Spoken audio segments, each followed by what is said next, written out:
আসসালামু আলাইকুম। আমার আজকের রেসিপি চিংড়ি মাছ ভর্তা। তো এখানে আমি ছোট ছোট কতগুলো চিংড়ি মাছ নিয়ে নিলাম। এটাকে আমার এখন ভেজে নিতে হবে মাছটাকে।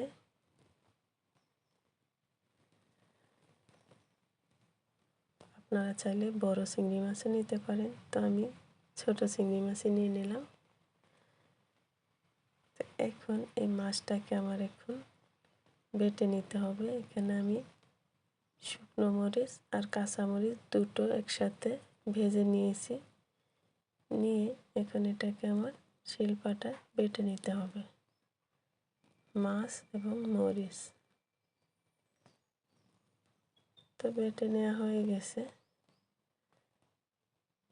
এখন এর ভিতরে দিয়ে দিব পেঁয়াজ কুচি আর স্বাদ অনুযায়ী লবণ। আপনারা চাইলে এই পর্যায়ে ধনেপাতা দিতে পারেন, তো আমি স্কিপ করছি।